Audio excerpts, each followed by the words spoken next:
حضرت ابراہیم علیہ السلام ایک طویل عرصے تک اولاد جیسی نعمت سے محروم تھے، کیونکہ آپ کی بیوی حضرت سائرہ رضی اللہ تعالی عنہا بانجھ اور حضرت ابراہیم علیہ السلام کی زندگی میں اولاد کی نعمت پوری کرنے سے قاصر تھیں۔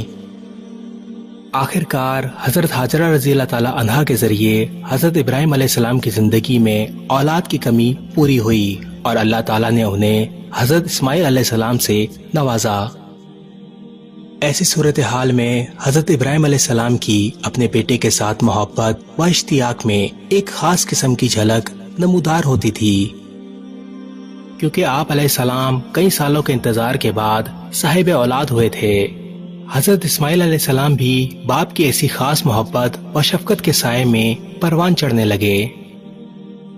حضرت ابراہیم علیہ السلام نے خواب دیکھا کہ وہ اپنے بیٹے حضرت اسماعیل علیہ السلام کو ذبح کر رہے ہیں۔ حضرت ابراہیم علیہ السلام کی اس قربانی کا ذکر قرآن مجید میں سورہ صفات میں تفصیل سے بیان کیا گیا ہے۔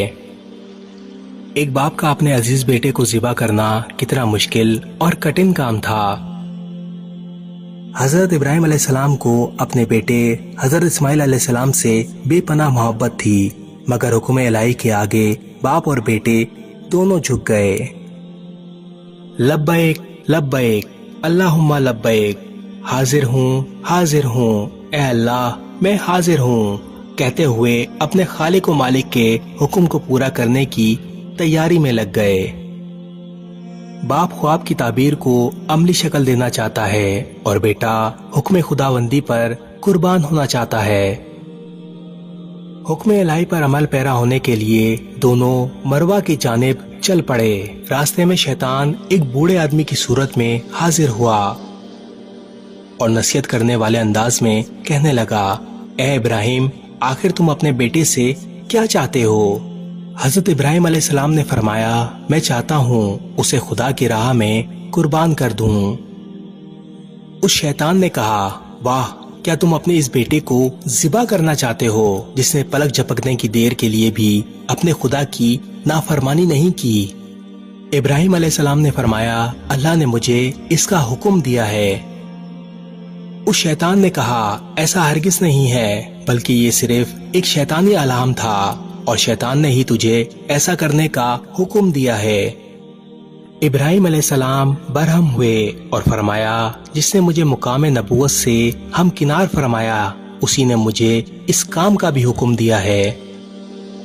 شیطان نے دوبارہ اپنی تکرار کی تو حضرت ابراہیم علیہ السلام نے اسے پہچان لیا اور اپنے ہاتھ میں کچھ کنکریاں اٹھائیں اور اسے مار کر بھگا دیا، اور حضرت ابراہیم علیہ السلام ایمان کی قوت اور مضبوط عزم کے ساتھ اللہ کے حکم کی تکمیل میں مشغول ہو گئے۔ قربان گاہ پہنچنے کے بعد حضرت ابراہیم علیہ السلام نے اسماعیل علیہ السلام کو پیشانی کے بل لیٹا دیا۔ ابراہیم علیہ السلام نے ایک تیز دار چھری لی اور حضرت اسماعیل علیہ السلام کی گردن پر پھیرنا شروع کی، مگر چھری نہیں چلی۔ دوسری بار پھر چھری پھیری، مگر چھری نہیں چلی۔ اسماعیل علیہ السلام نے کہا، ابا جان، آپ میری محبت کی وجہ سے چھری نہیں چلا رہے، آپ اپنی آنکھوں پر پٹی باندھ لیں اور پھر چھری پھیریں۔ ابراہیم علیہ السلام نے کہا، بیٹا، میں چھری پھیر رہا ہوں پر یہ چھری نہیں چل رہی۔ اللہ اکبر، پوری کائنات اس منظر کو دیکھ کر تھم گئی ہوگی، دریا ٹھہر گئے ہوں گے، پوری کائنات کی سانس تھم گئی ہوگی۔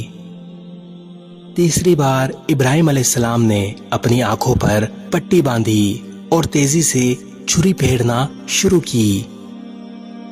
عین اسی وقت اللہ رب العزت کے حکم سے ایک مینڈا جنت سے لایا گیا اور حضرت اسماعیل علیہ السلام کی جگہ پر رکھ دیا گیا۔ حضرت ابراہیم علیہ السلام نے تیزی سے چھری پھیرتے ہوئے قربانی پوری کی۔ آپ علیہ السلام نے اپنی آنکھوں سے پٹی ہٹا کر دیکھا تو اسماعیل علیہ السلام کی جگہ ایک مینڈا ذبح تھا۔ شہنشاہ کائنات نے پکارا، اے ابراہیم، بس، خواب کی تعبیر مکمل ہوئی، تم نے خواب کو پورا کر دکھایا، حکم خدا پورا ہوا۔ اللہ تبارک و تعالیٰ نے ابراہیم علیہ السلام اور اسماعیل علیہ السلام کی اس قربانی کے واقعے کو تمام امتوں میں زندہ رکھا۔ قیامت تک کے لیے یہ سنت قائم کر دی گئی کہ 10 ذی الحجہ کو قربانی کر کے اپنی جانثاری اور وفاداری کا ثبوت دیں اور اس عظیم الشان واقعے کی یاد کو تازہ رکھیں۔ اللہ تبارک و تعالی تمام مسلمانوں کی قربانی کو اپنی بارگاہ میں قبول فرمائے، آمین۔ اس ویڈیو کو شیئر ضرور کریں، ہو سکتا ہے آپ کے ایک شیئر سے یہ بات کسی کے دل میں اتر جائے۔